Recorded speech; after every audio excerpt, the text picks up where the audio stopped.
санын таңдап топты атауын біліп алсын. Келе қойыңдар. Бірінші топ бізде қан тобы, екінші топ би тобы, үшінші топ мемлекет тобы. Жақсы, мемлекет тобы, үшінші топ. Мына жаққа келеміз. Жақсы, екеуі де мемлекет тобына келеді. Келе қойыңдар. Барынша жылдам. Қан тобы, бірінші топ, екінші топ.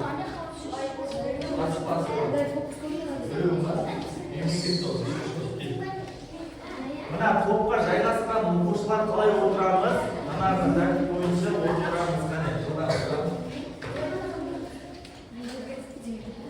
Би тобы. Би тобы, екінші топ. Қан тобы, қан тобы, қай топ? Қан тобы. Қарай бірінші топ.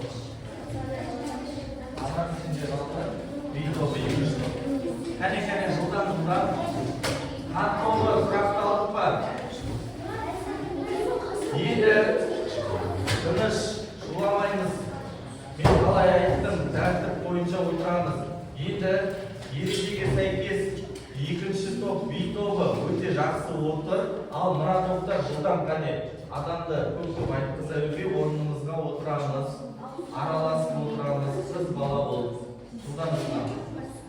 Ердәулет бол. Жылдам. Nasıl болады?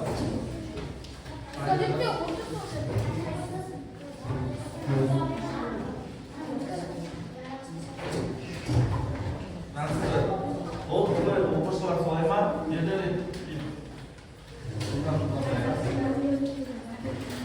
Жақсы оқушылар, олай болса топқа бөлініп болды. Енді ары қарай сабағымызды жалғастырамыз. Ол үшін біз сыныптар ең алдымен психологиялық жағында ахуал қалыптастыру мақсатында біз тарихи тұлға Абылай ханды алып отырмыз. Осы тұлға арқылы егер Абылай хан сенің бойыңнан бір керемет жағымды қасиетті көргісі келсе, сен ол қандай қасиетті айтар едің? Мысалы, жаңа айтып кеттік қой, сол бойынша керемет сөздер бар. Данышпан, ақылды болған қасиетіңді ме, әлде білімді болған қасиетің бе? Соның кез келгенін айтсақ болады. Бірінші топта кім айтқысы келіп отыр? Ақ жарқын батырлықты көргісі келеді. Ойыңнан керемет жарайсың. Әйгерім данышпандылықты. Үшінші топ ұйымшылдықты. Дұрыс. Бұл бізде ең басты қасиеттердің бірі. Ана бірлікті көргісі келеді. Керемет, ол да өте жақсы. Сұлу. Ақылдықты. Дұрыс. Үшінші топ Маржан данышпандылық. Керемет. Жақсы. Ары қарай барлығымыз түсінікті ғой. Бұл бізде ең алдымен психологиялық ахуалды қалыптастыру мақсатында. Сыныптың ішінде өзіміз еркін отыру үшін, ары қарай сабағымыз жақсы жағынан жалғастыру үшін. Енді келесі кезекте біз үй тапсырмасы қандай тақырыпты өтіп едік? Кім айтады? Александр Македонскийді өттік. Жарайсында. Олай болса, осы Ескендір Зұлхарнайын Александр Македонский туралы сұрақтарға жауап береміз. Жарай ма? Әр топтан бір-екі оқушыдан жауап берсе болады.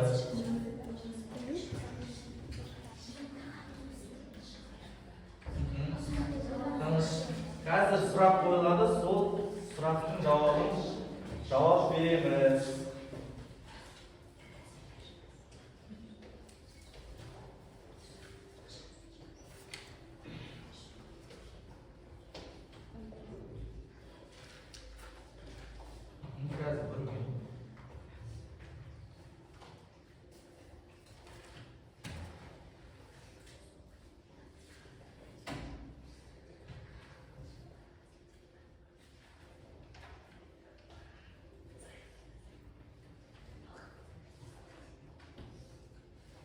Бастаймыз. Квиз тапсырмасы арқылы сабақты үй жұмысын қорытындылаймыз. Жақсы, бірінші сұрақта бірінші топтың оқушыларына кім жауап береді? Бірінші топтың оқушылары. Жақсы. Жақсы кім? Әйгер, жауап қандай ғой? Зұлқарнайынның мағынасы қандай? Қос мүйізді.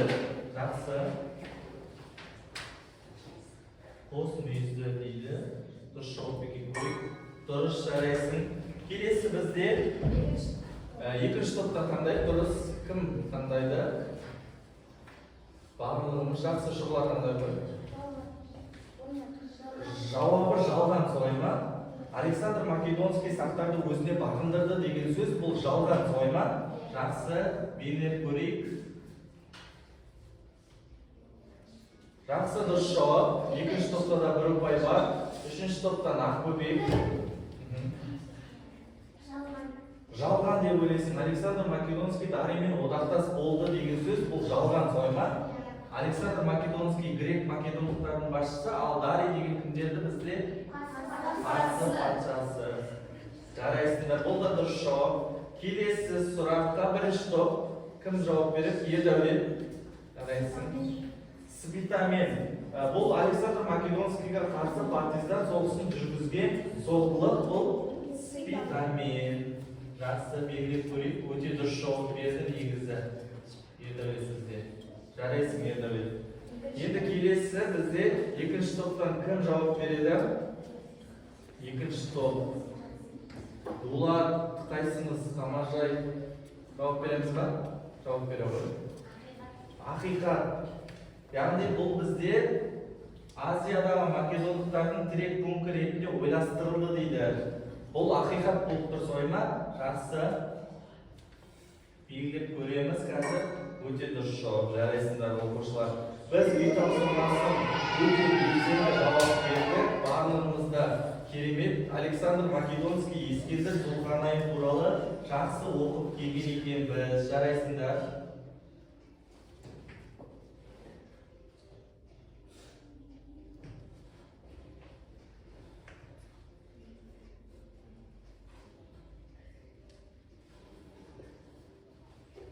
Жақсы оқушылар, алдымен сіздерге қазір осы сабақта біз жаңа тақырып өтеміз. Бүгін сол тақырып бойынша өзіңіздің ұпайларыңызды осы бағалау карточкасына жазып отырамыз, жарай ма? Жоғарысына аты жөніңізді жазып, одан кейін бірінші үй тапсырмасы бойынша жинаған ұпайымызды, одан кейін екінші тапсырма, үшінші тапсырма, төртінші тапсырма бойынша жинаған ұпайларыңызды жазып отырамыз, жарай ма? Өз-өзімізді бағалаймыз. Әр тапсырма бойынша 2 ұпайдан бағалансақ болады. Бірінші тапсырма бойынша 2 ұпай, екінші тапсырма бойынша 2 ұпай, үшінші тапсырма бойынша 3 ұпай, және төртінші тапсырма бойынша 3 ұпайды істейміз. Бір-бірімізге берейік. Бағалаймыз, жарай ма? Қандақтарыңа беріп жіберіңдер. Кімге жетпей қалса айтамыз. Әркім өзінің аты жөні жауап береді. Жетті ма түген? Сендерге жетті ма екінші топ? Жетті олғаш. Жетті ма? Бірінші топ жетті ма түген?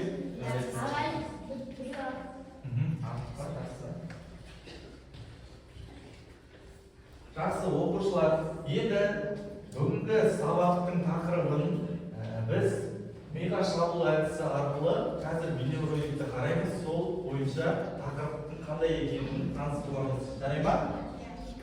Жақсы. Бейнероликті қарайық.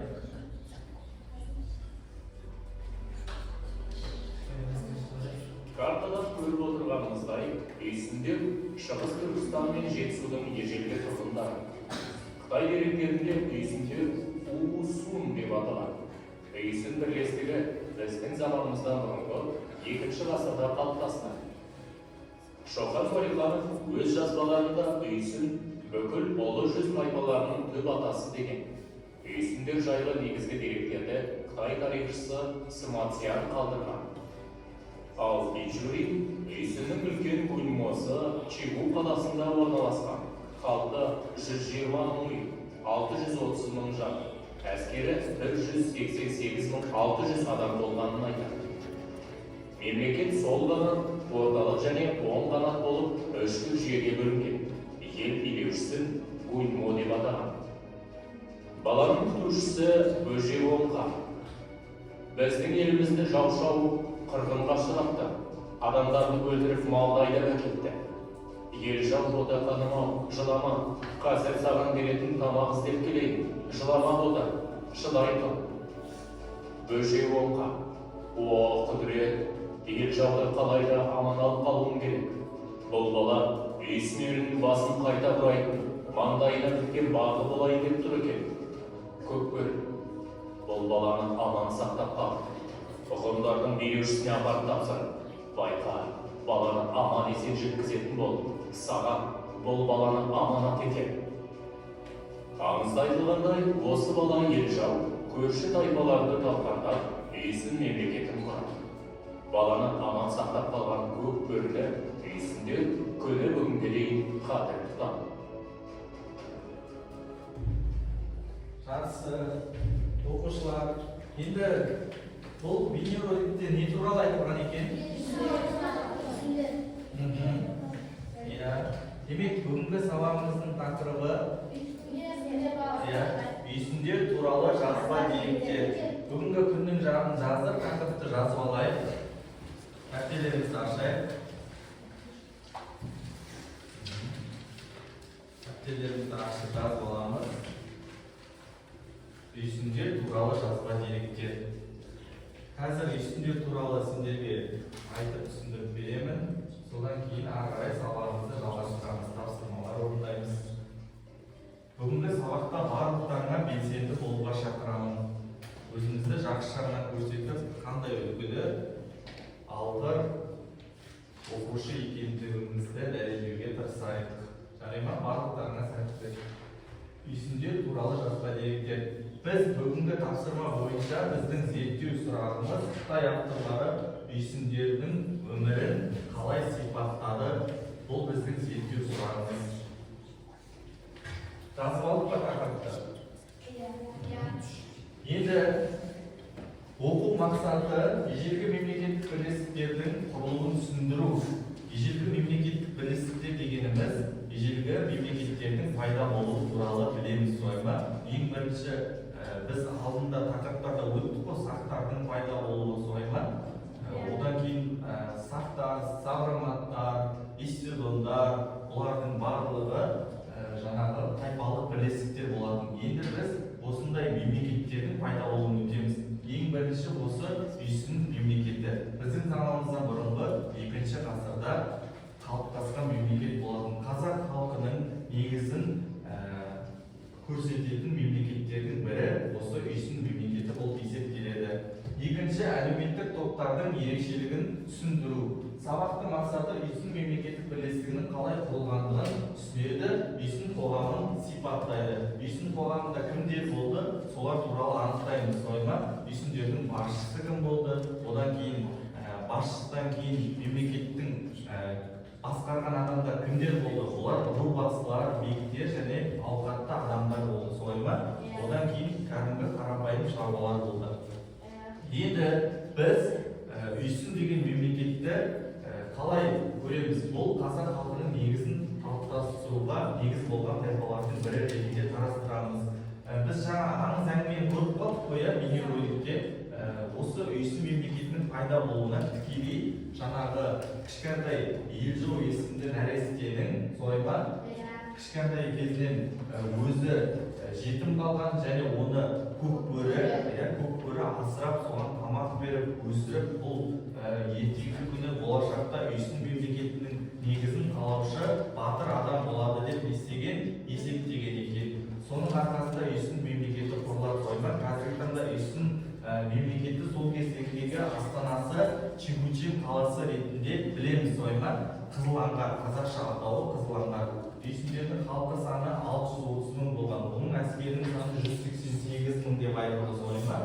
Енді сонымен қатар тағы үйсін мемлекетінің басшысын кім деп атаған? Біз жаңа бейнероликте көрдік, Гунбо деп атаған. Гунбо деген бұл хан, патша деген мағынаны білдіреді, солай ма?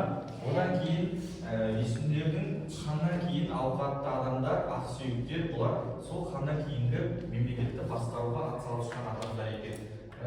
Біз бейнероликте көптеген ақпараттар айтылды. Үйсіндер қандай мемлекет болған, оның қалыптасуына қандай оқиғалар негіз болған, солай ма? Соның барлығын түсіндік.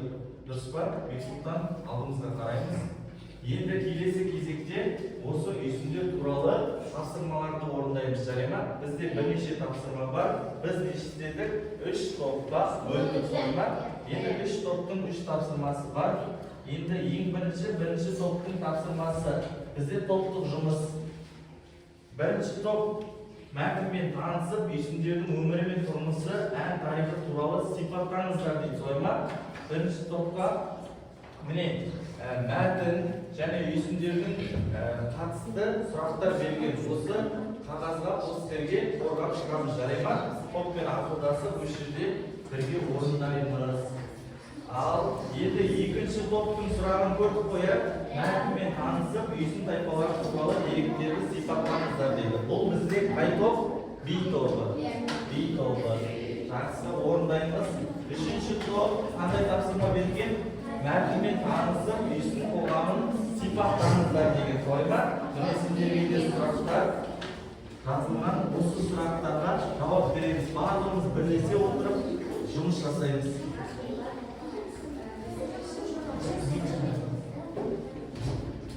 Оны белсенді болсаңдар. Ал бірге ақылдасып отырып орындаймыз. Барлықтарына 5 минут уақыт беріледі. Топта тыныштық сақтаймыз, бір-бірімізге кедергі жасамаймыз. Егер кедергі жасап жатсаңдар, топтан ұпайларын алып тастаймыз.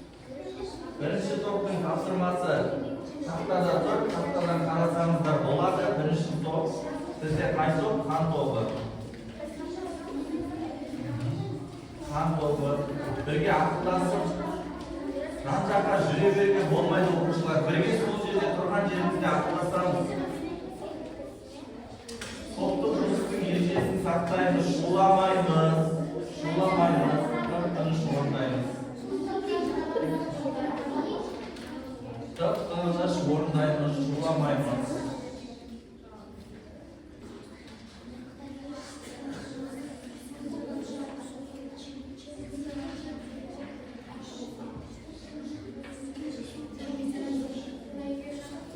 Жақсы оқушылар, орындаймыз.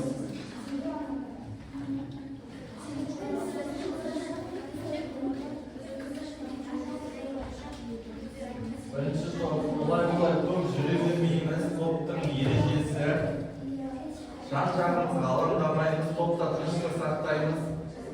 Бірімізге артық сөз айтпаймыз. Бірлесіп отырып орындаймыз. Топ басшысын сайлауды ұмытпаңыздар. Топ басшы міндетті түрде керек. Уақыт.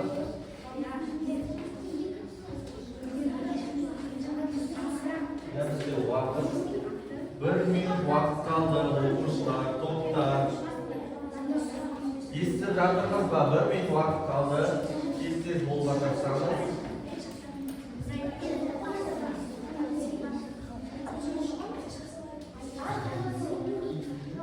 Дайынсыздар ма? Бірінші топ дайын қояр? Жарайсыздар, бірінші топ дайын. Керемет. Қалған топтар, уақыт тоқтатылды. Кәне орындарыңызға жайғасамыз, сол жерде жұмысты тоқтатамыз, сол жерде. Отырыңдар, Бексұлтан, Дәулет, отырыңдар. Нұрай, түгел отырамыз шұғыла, осы жерден қала берсін ары қарай өздерін алып шығасыңдар, жақсы ма? Себебі бұл ереже бойынша бірінші топ, кез келген топ бірінші болатын болса, қалған оқушылар, қалған топтарын естуіміз керек. Тыныштық сақтап қарап отырамыз. Ал тыныштық сақтаймыз. Бірінші топтың топ басшысы қазір өзі айтып өтеді, тапсырмасын тыңдаймыз. Шуламаймыз. Бастаймыз. Бізде бірінші топ қан тобы. Мәтінмен танысып, үйсіндердің өмірі, тұрмысы және ән тарихы туралы сипаттаңыз. Үйсіндер туралы алғашқы мәліметтер қашан және қалай таралған. Бізде бұл сұрақтың жауабын айтады. Едәулет, ал Едәулет айта ғой. Алдыға қарап тұрып айтамыз, Едәулет. Тыныш. Тыныш. Жақсы, келесі сұрақ. Айта бер, келесі сұрақтың толықтырсақ болады, кім жауап береді? Біріншісін толықтыратын бар ма? Үйсіндер туралы. Мемлекеттер қашан қалай таралған дейді, үйсін мемлекеті. Оны кім зерттеді, соны толықтырып айтсын. Мәліметтерді кетсізді. Жақсы. Екінші сұрақта. Достар, бір минут. Топтар, тыныштық сақтаймыз. Қазір ұпайларыңды алып ұстаймыз. Сондықтан тыныш отырамыз. Болды. Ережеге сай болайық. Аққуаның кім? Ақжардың жоқ.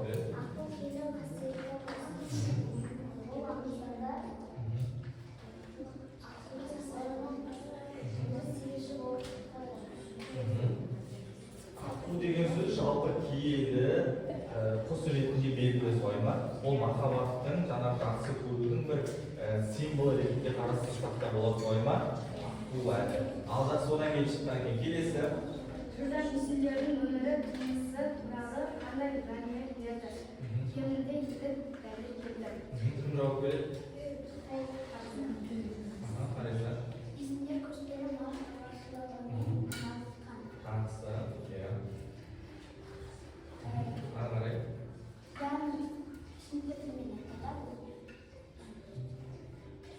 Мал шаруашылығымен айналысқанда кәдімгі қандай түрлермен айналысқан толықтырып айтып беріңіз. Қой, жылқы деген.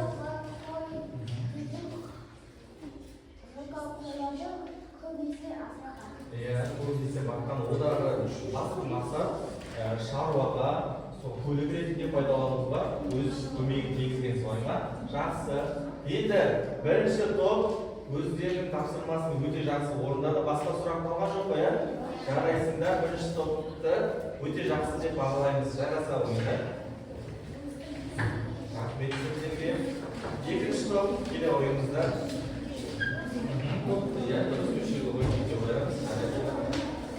Ал үшінші топ тағы да ескерту бере бермейміз сіздерге. Тынышталамыз. Үшінші топ тыныштық сақтаймыз. Болды. Ал екінші топ дайынбыз ба? Ал бастайық. Үшінші топ болды.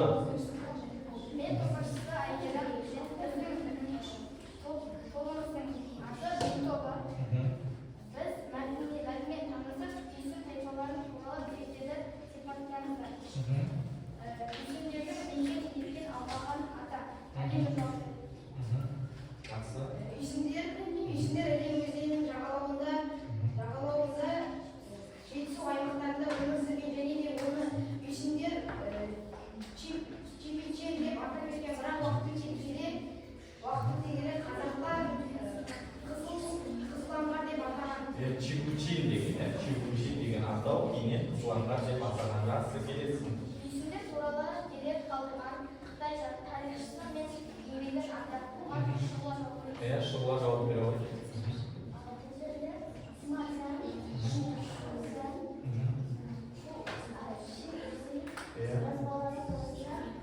Тыныштық сақтаймыз. Осы дәлелдерді келтірген сойма Қытай тарихшысы. Жақсы, үйсіндер туралы. Жарайсың, бірнеше нелер туралы айтып кетті. Сұрақ орнына келесі. Қабас сұрағы егер.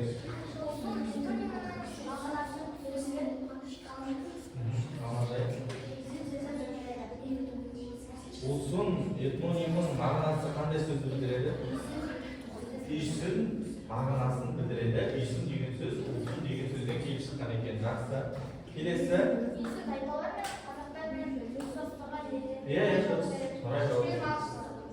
Көшпелі мал шаруашылығы сойма. Үйсіндер мен қазақтардың ұқсастығы бұл көшпелі мал шаруашылығында. Тыныш отырамыз, оқушылар, шуламаймыз. Жақсы. Басқа сұрақтарын алып қосарларың бар ма? Екінші топ. Барлықтарын жауап беріңдер қоя. Шотта барлығы белсенді қатысты қоя. Жарайсыздар, отыра қойыңдар. Өте керемет. Келе қойыңыздар, үшінші топ. Енді үшінші топ барғандан бері өздерін кішкене басқаша жаңа көрсетіп жатыр. Ал бірінші, екінші топ қалай отыру керектігіміз көрсетейікші. Тыныш отырамыз. Жақсы. Бастай ойыңыздар. Үшінші топ. Бастай ойыңыздар.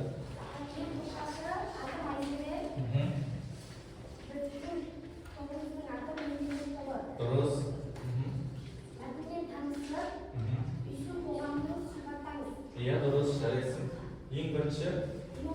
Гунмо. Кім жауап береді? Сезім жауап береді. Жақсы, сезім Ғұн айтады. билеушісі. Ер үш топқа бөлінген. Оң, сол, орта, қанат. Иә.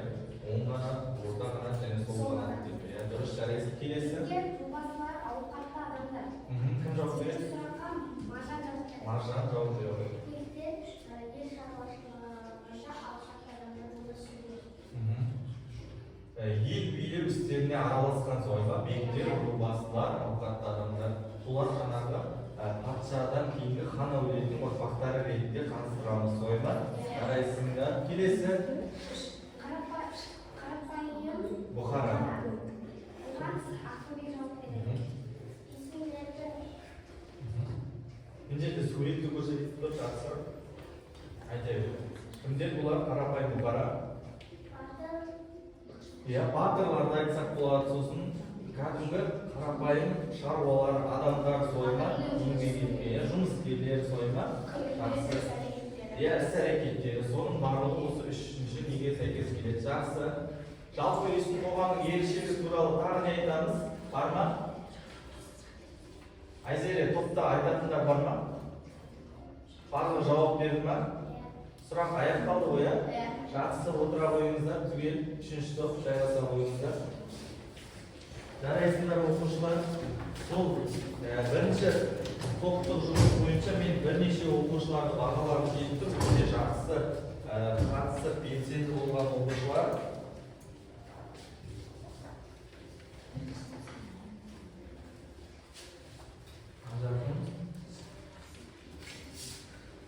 Бізде де белсенді боламыз, жарай ма?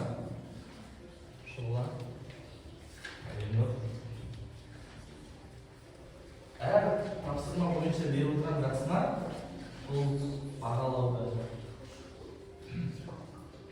Бұл берген қағазда не туралы айтылған екен? Кәне біріміз айтып жіберейік. Жақсы. Ақшағын айта ғой.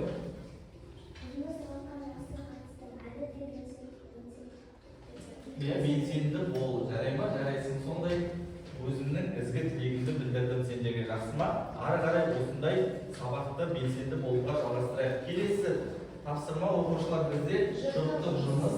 Тақтада тапсырма көрсетілген, бұны біз өзіміздің көршімізбен бірге орындаймыз, жақсы ма? Қарап отырып, мына жерде сөздер бізде шатастырылып берілген, сол сөздерді дұрыс сәйкестендіріп жазуымыз керек, жақсы ма? Бірінші мысалы қызылаңғар деген үйсіндердің несі? Соны жазамыз, жұрттық тапсырма өзіміз орындаймыз, көршімізбен бірге орындап көрсетеміз. Болмаса орындап болған оқушылар орнынан тұрып айтып берсе болады, жақсы ма? Дұрыс жіктеп болатын болса, тақтадан барлығын көреміз, жарай ма оқушылар? Кәне орындай береміз бірге. Орындай береміз. Қасымызда барлығымыз бірге орындауға тырысамыз.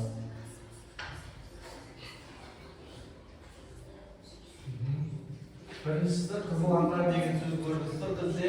Одан кейін тарихи жазбалар, Гунмо, Аққу әлі, Смарсиян, үйсіндердегі бүтін саны, үйсіндердің әскер саны.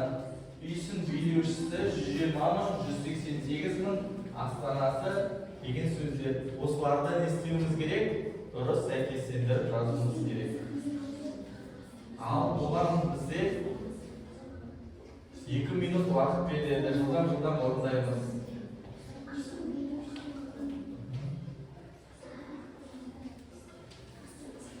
Иә, астанасы. Үйсіндердің астанасы қай? Жақсы.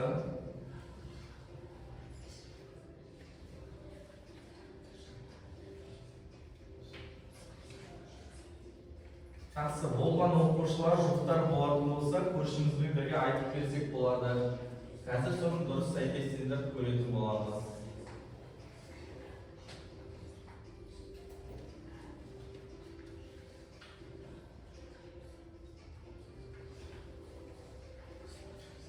Сәйкестендіріп жазамыз. Мысалы, үйсіндердің Гунмо деген үйсіндердің билеушісі сойма, солай сәйкестендіруіміз керек. Қызылаңғар деген үйсіндердің астанасы. Тарихи жазбаларды кім қалдырды? Қытай тарихшысы. Дәулет, қайта ойында. İsimlerin aslında Dırız. isim belirmişleri, isimlerin üstünü sana şişirmem, isimlerin askıya sana şişirmezim, ben жазбаларда қалдырған исматия, аққуаны үйсін Үйсін ханшасының еліне сағынышы, иә? Үйсін ханшасының еліне сағынышты бұл аққуанымен жеткізілген. Жарайсыңдар, өте дұрыс жауап берді бізде. Ұпайларыңды белгілеп қойсам да болады, өте дұрыс жауап берді. Жарайсыңдар. Бірінші тапсырма айттым ғой, 2 ұпай, екінші тапсырма 2 ұпай, үшінші тапсырма 3 ұпай. Санда Фариза айта қойыңдар, тұра қойыңдар. Бұйымы үйсін бюджетімізді Дұрыс. астанасы Дұрыс. халық саны 120, Сматян тарихи жазбалар, әскер саны 188 мың. аққуаны үйсін ханшасының еліне сағынышы. Тарихи жазбаларда кім қалады? Сматян. Тағы кім айтады? Жақсы, Анар.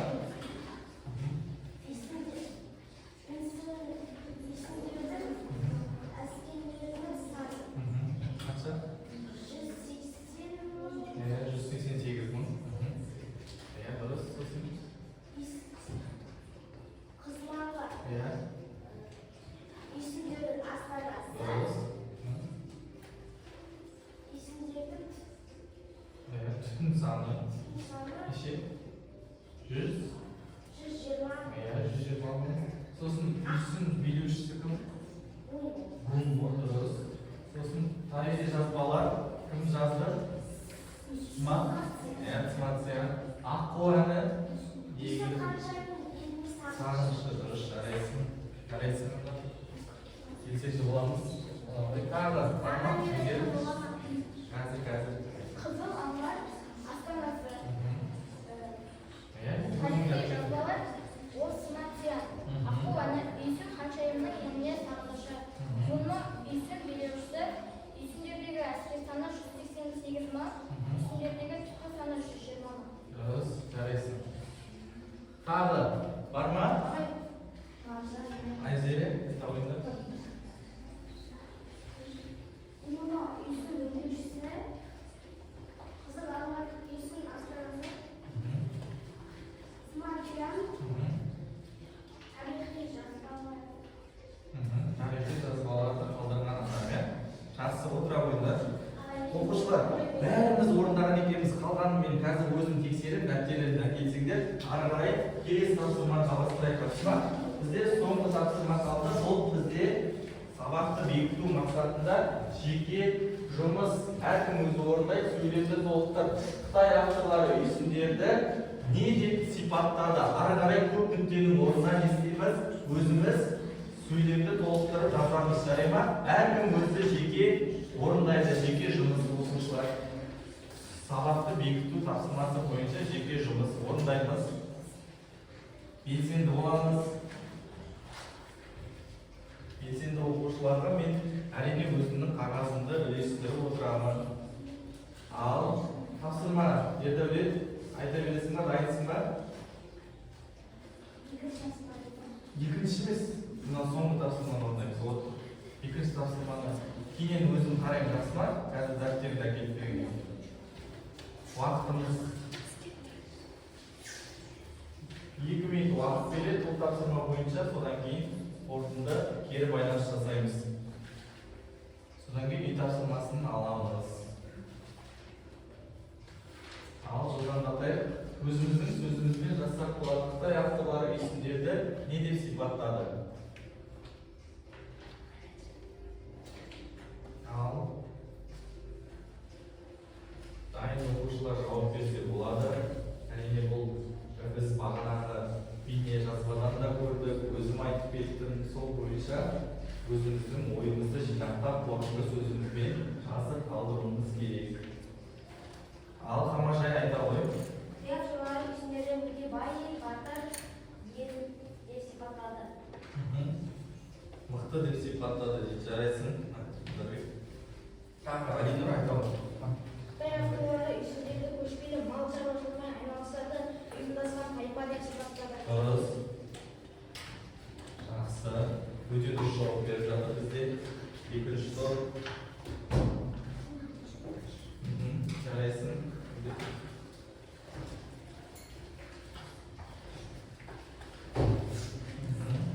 Жақсы, жарайсың. Айтса тоғыз сол айта ғой. Жарайсың.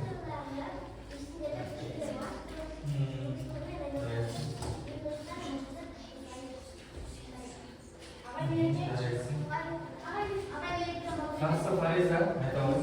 Жарайсың.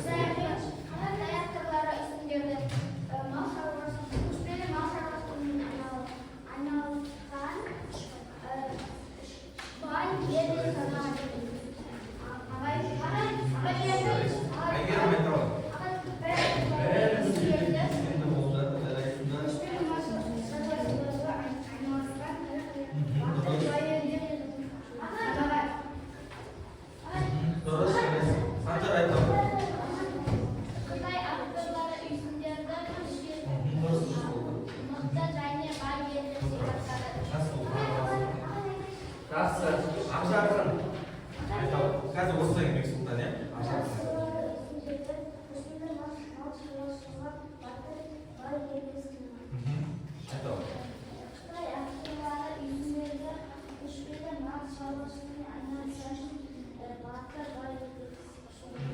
жарайсыңдар оқушылар. Енді біз кері байланыс жасаймыз қазір. Бір минут. Қазір жаңа тапсырмаларымды өздерін қарап отыратын. Қазір кері байланыс тақтар бойынша жұмыс жасаймыз. Жарай ма оқушылар? Кішкене күте тұрамыз.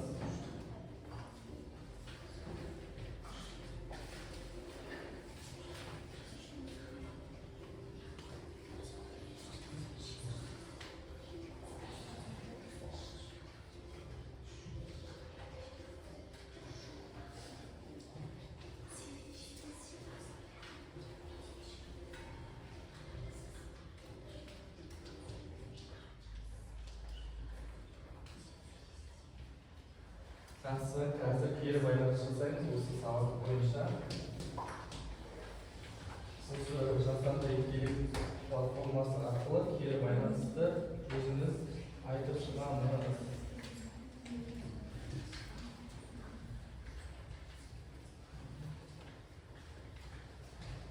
Жақсы, тақтада көріп тұрмыз. Бізде бұл бүгінгі сабақ бойынша сабақ түсінікті болған жағдайда осы тақтада тұрған әртүрлі эмоция арқылы өзіңізді көрсетеміз, жарай ма? Бүгінгі сабақта не алды, не түсінді, түсініксіз болған жерлері болса, мүлдем түсінбеген жерлеріміз болса айтамыз. Жақсы, бірінші топтан кері байланысқа келе ғой, Фариза. Бастайық. Жақсы, толықтай түсінген екен, Фариза, жарайсың. Екінші топтан, Әйгерім. Жақсы, Әйгерім бізде толықтай түсінген. Үшінші топтан Жандарбек келе ғой. Жақсы, жарайсыңдар. Келе қойыңдар, бір-біріне жаймен келе береміз. Бәріміз өзіміз сабақ бойынша кері байланысымызды алып кетейік. Мен бәрін қарайтын боламын. Жарайсыңдар. Бәріміз кері байланыс қабылдайық.